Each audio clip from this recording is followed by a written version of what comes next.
could serve as a professor or a doctorate degree. For example, the president find that Amir al-Mu'mineen alayhi salam, Imam Ahl al-Bayt, the way we speak to our children. Teach our kids that pray to impoverished areas and dedicate their... أعوذ بالله من الشيطان الرجيم. بسم الله الرحمن الرحيم. In an eloquent sermon, Sayyidina wa Mawlana Amir al-Mu'mineen wa Mawla al-Muwahhideen, Ali ibn Abi Talib, the commander of the faithful, and speaking in regards to the Holy Quran, states that if you were to find yourself facing tribulations and difficulties, if you find yourself surrounded by all sorts of tribulations, and if you had drowned within them like the night drowns in darkness, then seek refuge to the Holy Quran. For the Holy Quran is a shafi', it is an interceder, with an intercession that is acknowledged by the Almighty Allah subhanahu wa ta'ala. Then he says, allow the Quran to be your leader. Allow the Quran to be your imam. Walk behind the teachings of the Quran so that you may conquer the highest mountains of human perfection, so that you gain victory. What prompted me to choose this particular topic that I'm going to unfold this important evening is the increasing number of stereotypes and the increasing notion of Islamophobia around the world. We find that the world today, and especially the West, has been consumed by the notion of Islamophobia. And since 9/11, this phobia against Islam and Muslims, this fear of Islam and Muslims has been on the rise.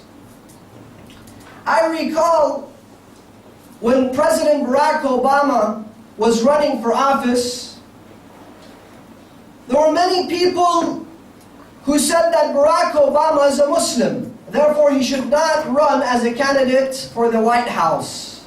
How can we have a Muslim as a president? How can a Muslim dare to candidate himself and to run for the Democratic Party? Those people knew very well that Barack Obama was not a Muslim. Those people knew very well that Barack Obama did not adhere to the Islamic faith.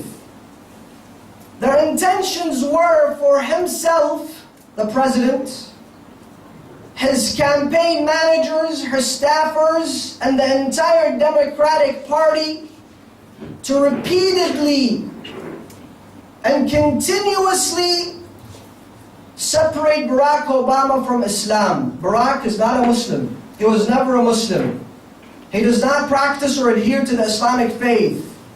And by that, condemning the religion of Islam, putting down the Muslims. And I could not help but to think that no one turned around and said, so what if he was a Muslim? So what if he were to be a Muslim? As long as he's a good candidate, as long as he's the man for the job, then we're going to endorse him regardless of his faith, whether he's Muslim or Catholic or Protestant or whatever he may be. Pew, a very famous research center based in the United States of America, recently published some shocking numbers and polls in regards to Islam and Muslims in the West and specifically in America. Pew suggests that 56% of Muslims living in the West find that life has become more difficult for them after 9/11. Living in the West has become more difficult for them after 9/11. 55% of Muslims in the United States of America said in the past 12 months they have faced at least 5 acts of hostility. 28% of Muslims said at least in the past 12 months they have faced a minimum of 12 acts of suspicion towards them. 25% of Muslims said that their local mosques, their local houses of worship have been subject to one form or another of hate-mongering or vandalism. That is why such notions have left Muslims living in the West with an identity crisis. What do I mean? You find that some Muslims living in the West have completely separated themselves from their faith, have completely isolated themselves from their local Islamic houses of worship, have completely ignored their religious teachings. So if his name is Tariq, for example, he changes his name to Terry, goes and works 12, 14 hours a day, treats his home like a bed and breakfast, goes home, sleeps, wakes up in the morning, has breakfast, takes a shower, he's out the door. Not even one day out of the week is dedicated to God. Not even one day out of the week is dedicated to the spiritual nourishment. Not even 1 hour of the week is dedicated to feed his spirituality, or to focus on his family, or to focus on the values invested within the Holy Quran. So 10 years, 20 years, 15 years pass. When his kids get in trouble with the law, or something wrong happens, then he looks for the local masjid. Where is the masjid? Where is the sheikh? Where is the sayyid? Let's go talk to him. Or, after working for so long and ignoring the home, and ignoring the place where you ought to find a peace of mind, when his wife decides to divorce him, he looks for the local masjid. And there are others on the other end of the spectrum. What do I mean? There are people living in the West, he goes to work, he goes to school, he rides the bus every single day, wearing his short dishdasha, long beard, carrying a miswak, and the time of salah he has to pray. Whether it's the middle of a park, whether it's a restaurant, if he doesn't find space on top of his car. Believe me, I've seen it. In New York City, I've seen people pray on top of their taxis, cabs. Allah says pray on time. But Allah also tells you pray in the right place. Allah tells you give respect to the place where you're about to perform your salah.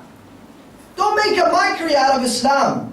Don't make a mockery out of salah. Don't make a mockery out of the most noble act in the religion of Islam, which is prayers. As-salatu amudud din. In qubilat qubila ma siwaha. وَإِنْ رُدَّتْ رُدَّ مَا سِوَاهَا. I recall just before I came, one of the brothers sent me a YouTube video of a rapper who is part of our community, still is part of our community. And he has a music video, a rap music video. And interestingly, in his rap music video, he has Muslim girls dancing for him. Some of them are without hijab, and some of them are wearing hijab, dancing in a rap music video. While their parents are probably a permanent member, while their parents are probably permanent members at a masjid or a Husayniyah. Some people believe when I come to the West, my job and my responsibility is to take the welfare check, to live in welfare housing, to go once a year to Arba'een, go to Karbala, do the ziyarah of Imam Hussein, and every day gather in my local masjid, local Husayniyah, discuss politics. And they have completely ignored their children. They have completely ignored the most important and vital factor of their lives. We should learn from Ahlul Bayt the way we speak to our children, the way we advise them and admonish them, and set exemplary figures for them. What do I mean?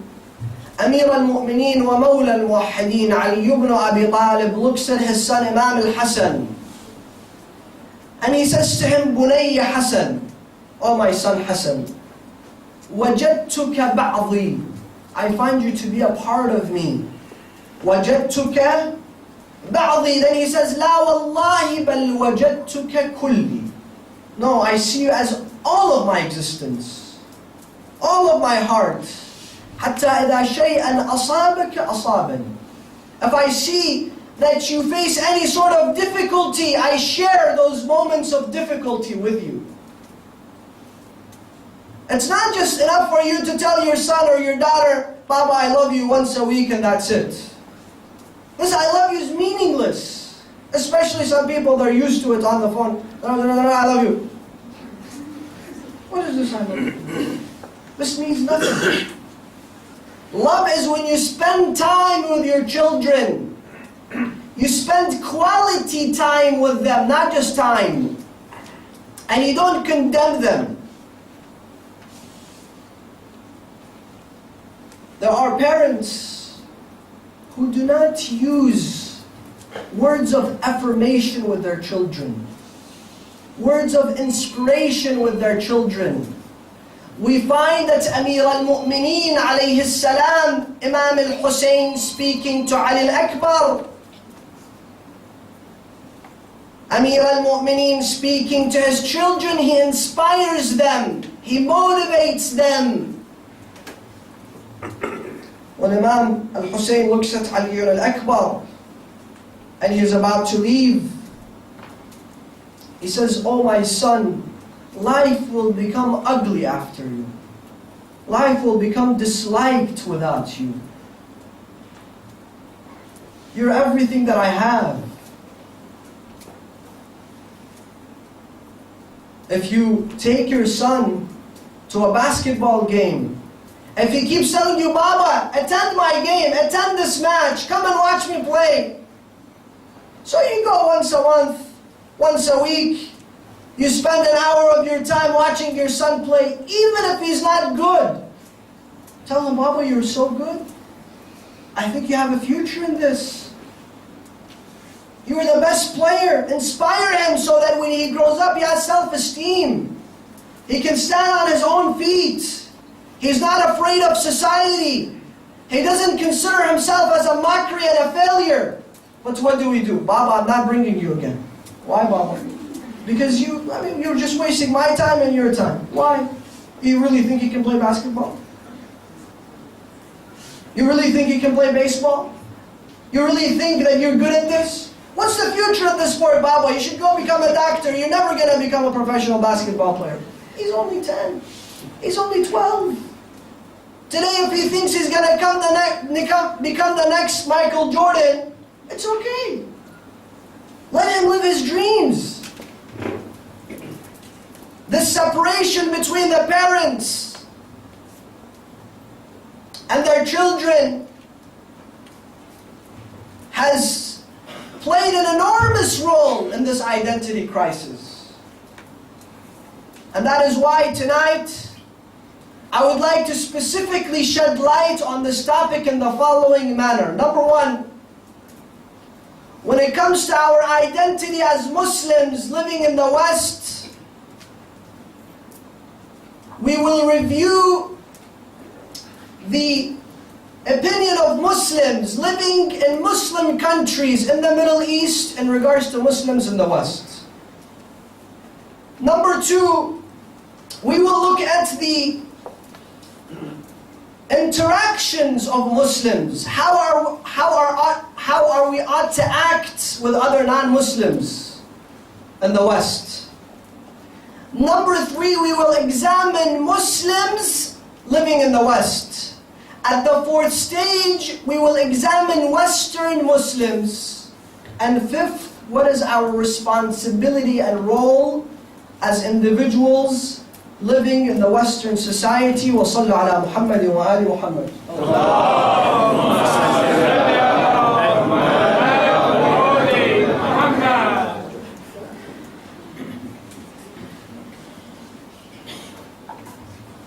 Many of us have family back home. Many of us have fathers, mothers, cousins, aunts, uncles that live in the Middle East.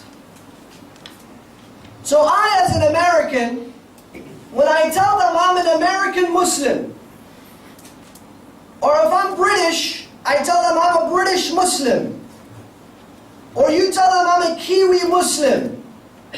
So you're an American? What a sellout. You're British? What a sellout. Don't you know the crimes that they have committed in Middle Eastern countries and Muslim countries?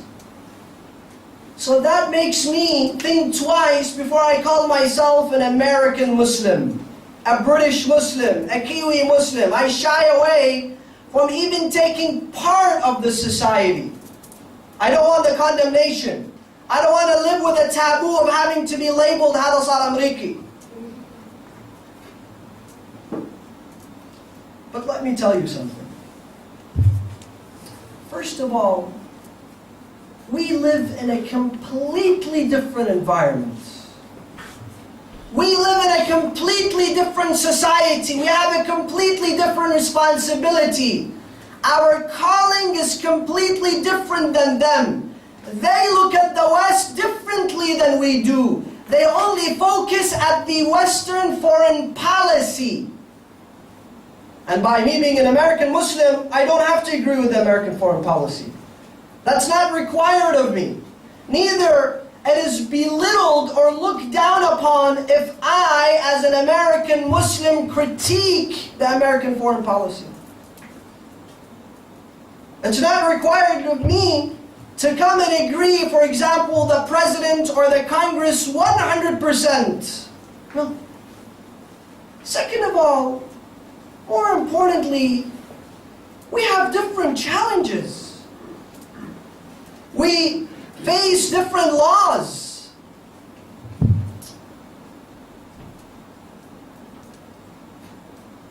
There are many laws that in the West, that if you were to ask an average Muslim living in the Middle East or Middle Eastern country, they would have absolutely no clue. For example, positive discrimination. That's a law that's been passed in most Western countries, including New Zealand. What is it? There are groups of minorities, of people who face discrimination because of anything, because it's cultural sometimes, because it's nationalistic, because of religion, because of ethnicity. And there is a law that says we have to create equality for those individuals. We have to equally employ them. We have to equally give them jobs. We have to equally give them admission to schools. We have to equally grant them citizenship so that we establish a society based on equality.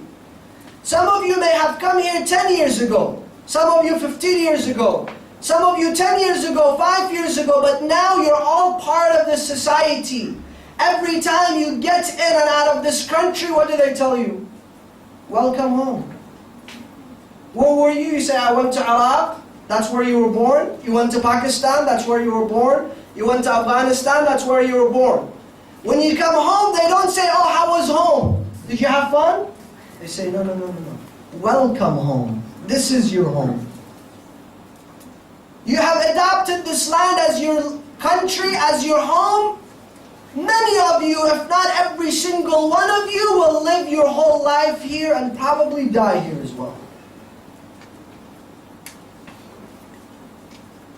So we face a completely different calling. We have a completely different responsibility. And many of the Middle Eastern so-called Islamic countries, you can live there for 60 years and never become a citizen. You can own a skyrise in that country and never become a citizen. You can serve as a professor or a doctor for 50 years in that country and still be treated as a foreigner. We have a different responsibility. And let me say this, we should not wait for my cousin or my uncle or my grandfather in the Middle East to give me a green light to become part of this society. To tell me it's okay for you to be part of this community. Number two, we as Muslims sometimes look at the West as non-Muslims. True? But not every non-Muslim is non-Islamic. Not every non-Muslim is non-Islamic. There are some non-Muslims who are way more Islamic than thousands of Muslims. There are non-Muslims that stand for the Islamic teachings a lot better than many Muslims. How many non-Muslims you know that have dedicated at least part of their wealth, part of their time, part of their career to go and travel in Africa and impoverished countries to help the poor, to help the needy, to help the orphans? How many musicians do you know that travel at least once every 10 years? Some of them travel for a month within the year. They go to impoverished areas and dedicate their time for humanity. How many non-Muslims do you know that will never lie, that will never cheat, that take transparency in their jobs very seriously? And how many Muslims do you know that pray every single day but they lie? Every single day but they cheat? How many do you know that carry the name of a Muslim but they're non-Islamic? Today the world sees them. Daesh, ISIS, Salah, they pray. Salah, they take an hour for them. Quran, they read. Beards, mashallah, they have a ton. Their flag, La ilaha illallah Muhammad Rasulullah. Their name, Al-Dawla Al-Islamiyya. But are they Muslim? Do they have anything to do with Islam? No. Similarly, some people say it, well, I really enjoy having my kids be surrounded by Muslim kids. I want to always hang out with Muslims. And you know, I don't know about this whole intermingling. I tell them, okay, good, very good. But those Muslims who you're hanging out with, or your children are making friends with, do they only carry the name of Islam, or are they Islamic? Do they teach your kids that prayer and honesty and fidelity and nobility go hand in hand? Or no, pray, but do insurance fraud? Pray, but take the welfare check and put it in your pocket without having an under-table job. This is haram. This is haqqun nas. This is the right that belongs to people. Tomorrow on the Day of Judgment, Allah will say, I forgive that which you had sinned between me and you. Between you and your Lord. But taking the rights of the people, I will not forgive. They have to forgive you. Isn't this the teachings of Islam? More importantly, I find that sometimes some youth, when they come towards religion, when they come towards Islam, you see his boss, he's telling you, I really enjoyed. You went to Hajj? Bless you. You're doing it young. You see a woman wearing hijab in Western countries. Some people congratulate her. Some non-Muslims declare a hijab day and they wear with Muslim kids in unis, in hospitals, in the workplace. But her aunt, her Muslim friend comes and tells her, Ammu, why? Amma, liyesh ta'ala, liyesh libasti hijab? You're still too young. You should wait, become 60, 70 years old. And then wear hijab when hijab is no longer required. Or Ammu, why are you going to Hajj? You're only 25. You should wait when you become 65 so they take you with a wheelchair. Now you should focus on buying a house, buying a car, getting married, going to vacation, seeing Europe, seeing Hawaii, Vegas, and then you think of Hajj. But you see, the non-Muslim will be the first to tell you, if you need 10 days off, I will help you do that. I'm your boss as a non-Muslim. You need to go for a pilgrimage? I can help you out. There are some Muslim employers, on the other hand, who will tell you, why? Where are you going? Karbala? Shirk?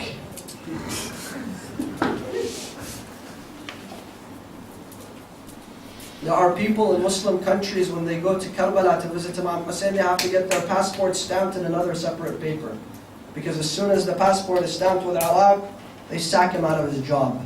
Why? Because he went to visit the grandson of Rasulullah. The same person goes to Vegas 10 years, nothing happens. But once he goes and visits the grandson of Rasulullah, he visits Imam Hussein, there's a question mark. The same person at work, if he doesn't pray, it's okay. If he prays and he prays according to the school of Ahlul Bayt, there's a question mark on him. How many non-Muslims will tell you, if you need a place at work, we will provide that place for you to pray? And how many Muslims would be afraid to pray in front of other Muslims because they don't want to be judged? So we have to make a clear distinction. Many of them are non-Muslims, yes, but they're not non-Islamic. Number two,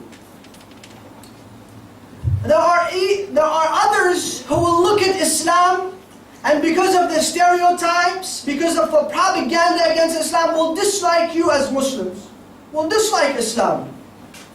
And that's where your challenge comes in, to coexist, to change their paradigms when it comes to what they see as Islam, something that is scary. You have to be able to remove that phobia from their hearts. Not by you compromising your belief. Not by you changing your ways.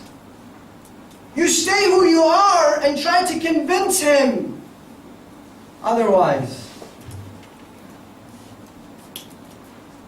I recall one of my family members said he was riding a plane, and next to him happened to be a football player. American football. Those guys are huge. So he said as soon as he got on the plane, he received a call from Iraq, so he was speaking loud. And then he sat down, he said, this football player looked at him and he said, I want to show you my daughter's photo. Okay. So this little girl, he said, oh, she's beautiful. He said, I just want to tell you, if you have any specific plans, you know, you should not go with them, because I haven't seen her for a very long time. He said, what are you talking about? I don't get it.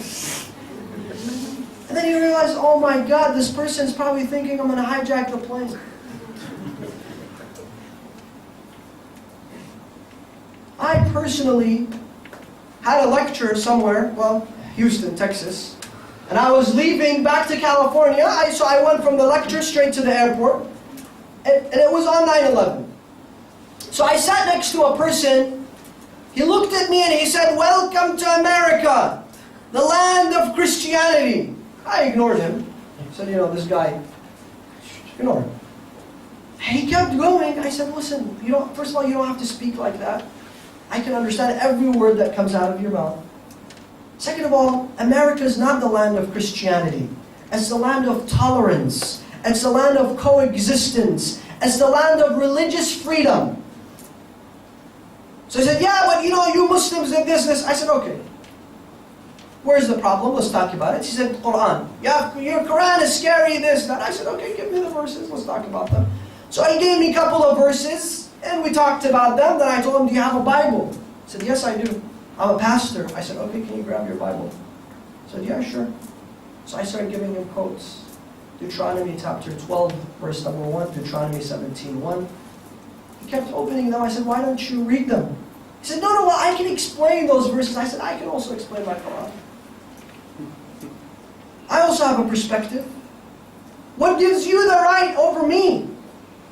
When you shy away from such responsibilities, when you shy away from your faith, when you isolate yourself, that's where the problem grows and grows and grows. But if we take a list of the top 10 most often misunderstood subjects or notions about Islam, and we make sure we study them, we understand them, we memorize them, so that when we are in discussions with others, we're able to explain to them. We're able to justify our stance. Third type of Muslims are the Muslims who only physically live in this country or in the West. And there are Muslims in the West. He's just a person in the West that happens to be Muslim. What do I mean? I mean they only physically live here. Physically, his passport changed. Once it was Afghani, now it's become Kiwi. Once it was Iraqi, now it's become Kiwi. Once it was Iranian, now it's become Kiwi. He once carried a Pakistani passport, now he's carrying an American passport. Physically, he lives in America. Mentally, he lives back home. Mentally, he lives in Iraq. Mentally, he lives in Pakistan. Mentally, he lives in Afghanistan. Only location has changed for him, nothing else. Even the masjid, he wants to create a small cultural center for cultural festivals. So every time he goes to the masjid, he reminds himself of back home. We can't afford flying every weekend to Baghdad, to Karbala, to Qom, to Mashhad, to Kabul. So what do? We create a small Kabul. We create a small Baghdad. So every time I go, wallah, I feel like, Allah, it's so nice to be back home. It's so nice to eat the taman bagillah. Only physically they live here. One of the brothers told me, say it. We had elections in our country. And the same time, Iraq had elections. Every time I went to the masjid, they were talking about the Iraqi elections. He said, in our own country, the elections were made, a new government took place, they started, and this person didn't even recognize once that there's an election in this country. Only talks about elections in Iraq. This person only physically lives there. Mentally he's in Iraq, he should go back. And this is what happens when youth come every day. They live in this society, they go to school in this society, they work in this society, they mingle in this society. They live in the society. When they come to the masjid, it's as if they've gone 10,000 miles away.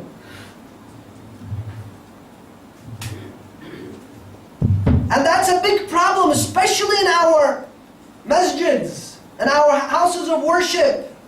Allah says to the Arabs, لَقَدْ بَعَثَ فِيكُمْ رَسُولًا مِنْكُمْ يَتْلُو عَلَيْكُمْ رَسُولًا مِنْ أَنفُسِكُمْ. When he speaks about, for example, Salih, he says he was the brethren. He was one of them. He was one of the boys. He grew up with them. He spoke their language.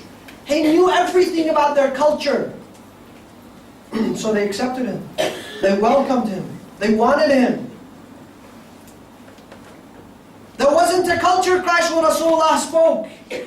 He did not speak Chinese with a translator to Arabic. No, he was one of them. He was one of them. Every community was appointed a prophet from amongst them. There is a reason for that. But when it comes to us, our masjids, what do? We import. We import. If you import somebody that's going to speak your language, that's going to talk about your issues, that's going to solve your problems. He's not going to talk about the problems of back home that you have really nothing to do with. Try to make your houses of worship centers for learning, centers for awareness. Try to motivate some of the youth within the community, go to study in the hawza, to become scholars, to come back to your community and serve your community. Motivate them, choose them, help them.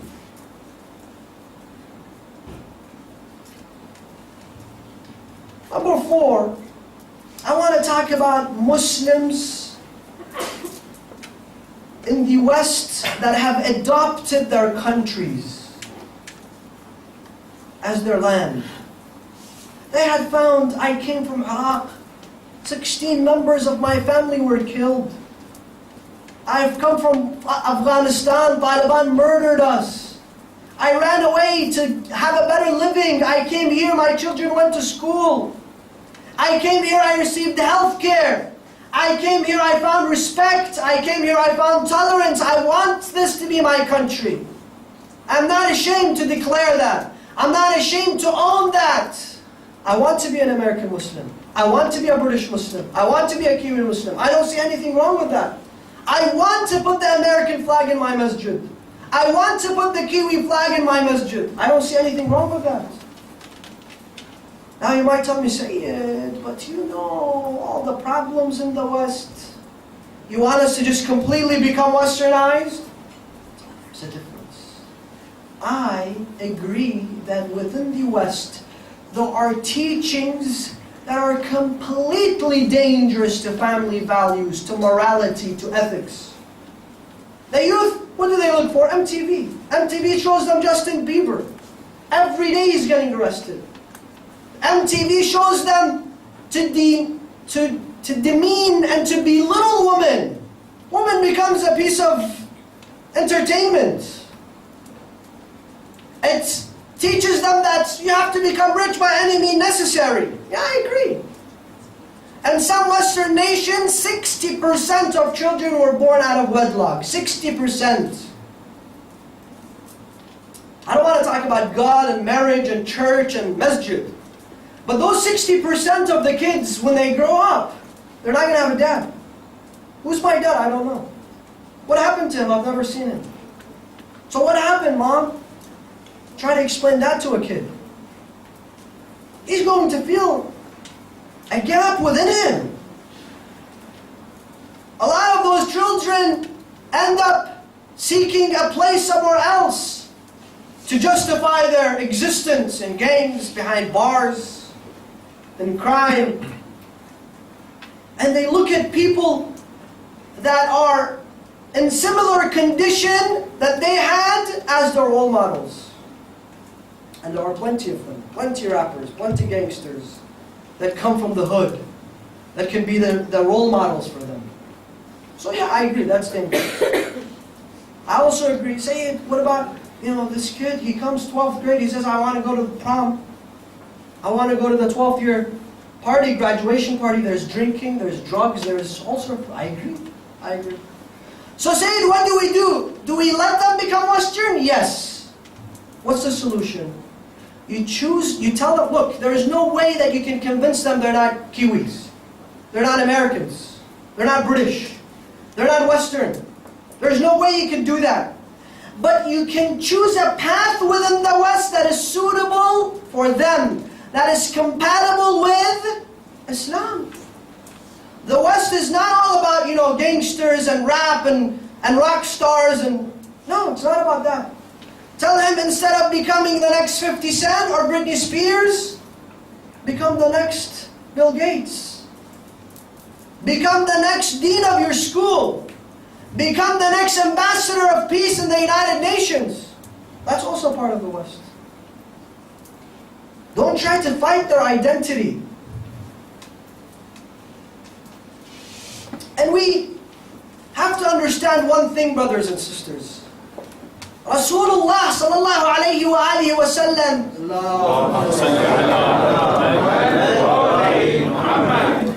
he dealt with Quraysh, idol worshippers, pagans.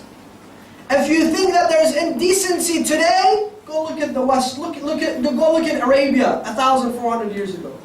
They were truly like animals. Even animal does not kill its own child. They bury their own daughters alive. One of them takes 10 wives, 15 wives, 20 wives. Then when he dies, his son inherits his own stepmothers. Like inheriting, a piece of furniture. Rasulullah lived in such a society. But yet he never stopped calling himself Mekki. He never stopped calling himself Madani. أنا ابن مكة ومنى أنا ابن زمزم والصفا. He never changed his identity. He didn't say, well, look at those Meccans, then I'm not going to be a Meccan. Look at those people of Medina, I don't want to be part of it. No. Rasulullah came. When he came and he owned it, then he changed it. If you always look as an outsider, تشوفوا هذول ايش يسوون. Look at them. No. It's not them. It's us. And then try to speak and advise from within. They will listen to you. But if you always speak as an outsider, if I as an American, I have to deal with this most likely, probably more than you do. Our American foreign policy is horrible. But if I only come and zoom at the American foreign policy, day 1, day 2, day 3, day 4, day 5, they say, look at this guy, all he knows how to do is critique. But if I one day come and speak of the top universities in the world being in America, second having freedom, third having security, fourth having equality, fifth, sixth, then I say I also have a problem with the American foreign policy. They say, good. He's part of us. He's telling us. He's teaching us. So what is my responsibility? Last item on my list. What is our responsibility as Muslims? Our responsibility is just like we enjoy the good, just like we enjoy their schools, just like we enjoy their airports, just like we enjoy security. Brothers and sisters, just imagine you're all here. You're sitting here. You're doing your religious duties. Nobody's going to judge you. Nobody's going to hold you responsible as long as you're law-abiding citizens. As long as you don't break the law. They even help you. You give donation to the center, they give you back a check in the mail, right?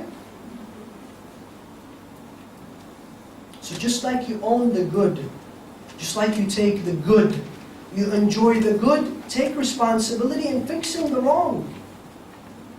Have an input. Become part of the society. And I want to go back to the topic that I began discussing this lecture with, Islamophobia. Don't ignore Islamophobia. Don't say I have no responsibility. Let them be afraid of Muslims. You know what the problem is going to be? Today, if they search me at an airport because of my name, tomorrow they'll do the same thing to your child. Then they'll do it to his grandkid. For 200 years you'll be separated from the rest of the people. That's your responsibility. Don't make your centers only a place where I congregate 10 days of Muharram. Some people, alhamdulillah, it's not even 10 days, it's 2 days. That's all they have to do with religion. 2 days. Tasu'ah, Ashura, Eid. 3 days out of the year, they're present in the majlis. The rest, no, they have nothing to do with it. The school of Imam Hussein teaches responsibility. The school of Imam Hussein teaches us the spirit of reform, the spirit of rejuvenation. The school of Imam Hussein teaches us how to give life to the ignorant, how to remove misconceptions. You come to the school of Imam Hussein, contemplate on Hussein. Contemplate on his message. Contemplate on his generosity. Imam Hussein did not sacrifice himself so that Jawad Qazwini would wear black for him. Imam Hussein set an example for Jawad Qazwini to follow him and emulate him. Imam Hussein did not give his sacrifice so that I come and shed tears for him. Imam Hussein set an example for me to follow. Let's not go away from the spirit of Imam Hussein and the spirit of Ashura and get busy with the other cultural activities. I have nothing against them, but let us not lose focus of why is it that Imam Hussein embarked on that journey. إني لم أخرج أشرا ولا بطرا ولا مفسدا بل خرجت لإصلاح أمة جدي رسول الله لكي آمر بالمعروف وأنهى عن المنكر وأسير على سيرة جدي وأبي وهذا يزيد رجل فاسق فاجر شارب للخمر قاتل للنفس المحترمة وقد ركزني بين اثنتين بين السلة والذلة وهيهات من الذلة يأبى الله لنا ذلك ورسوله والمؤمنون. He says, the reason why I have embarked on this journey is to perfect the ummah with decency, with akhlaq, with morality. That is why his grandfather sees him and he says, Hussein, I came and I perfected your akhlaq, and once again Hussein has to remind you of that. And if it wasn't for Hussein's sacrifice, then faith and religion would have been in jeopardy.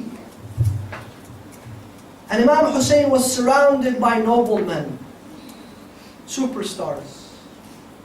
Imam Hussein was surrounded by schools, monuments of bravery, monuments of honesty, monuments of haqq and justice. And amongst them was indeed no other than Sayyidina wa Mawlana wa Muqtadana wa Habibuna Babul Hawa'ij Qamarul Ashira Saqi Utasha Karbala Abul Fadl al-Abbas. والسلام عليكم ورحمة الله.